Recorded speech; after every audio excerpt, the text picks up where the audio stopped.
Let's bring in our political director, Washington Bureau Chief Rick Klein. Latest on the polls and early voting. Yeah, George, good morning. These are the latest polling averages in 538. The 7 states that are almost certainly going to determine the presidency. Things close as ever, and we're seeing a very slight Trump edge in several of the battleground states. Kamala Harris's numbers have gone down just a little bit, although all within the margin of error. And we are seeing an explosion in voting. More than 50 or almost 50 million people have already voted.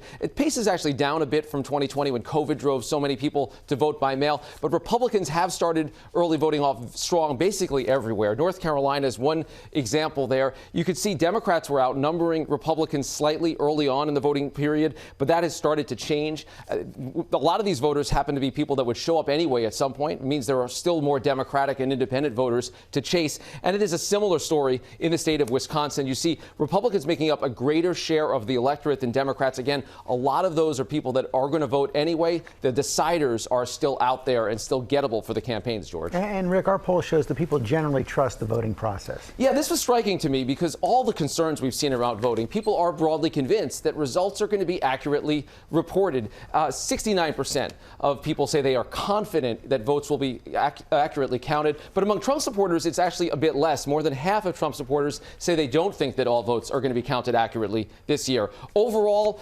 86%. So really the vast majority of Americans say they are prepared to accept the outcome of the election either way. But this is striking. 66% of voters say they don't think Donald Trump will accept an outcome that doesn't go his way. That is double the number that think the same of Kamala Harris. Of course, George Trump did reject the outcome of the 2020 election, and he has refused to say outright whether he would accept the 2024 results. Yeah, he's laying the groundwork for a protest. Okay, Rick, thanks very much. Rachel, let me come back to you. Do your day job. When you're not on the campaign trail, you cover Congress. Where do things stand for the battle for control of Congress?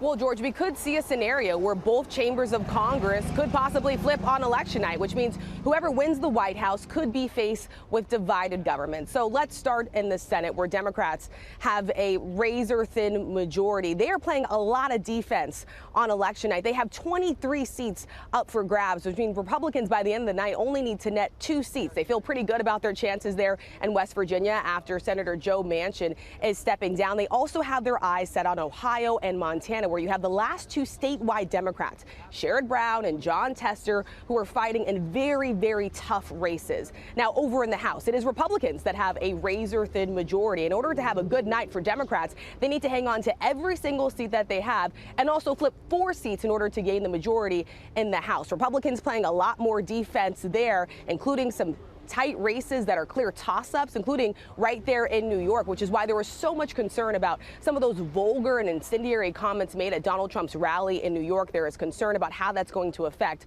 races down the ballot, George. Okay, Rachel, thanks so much.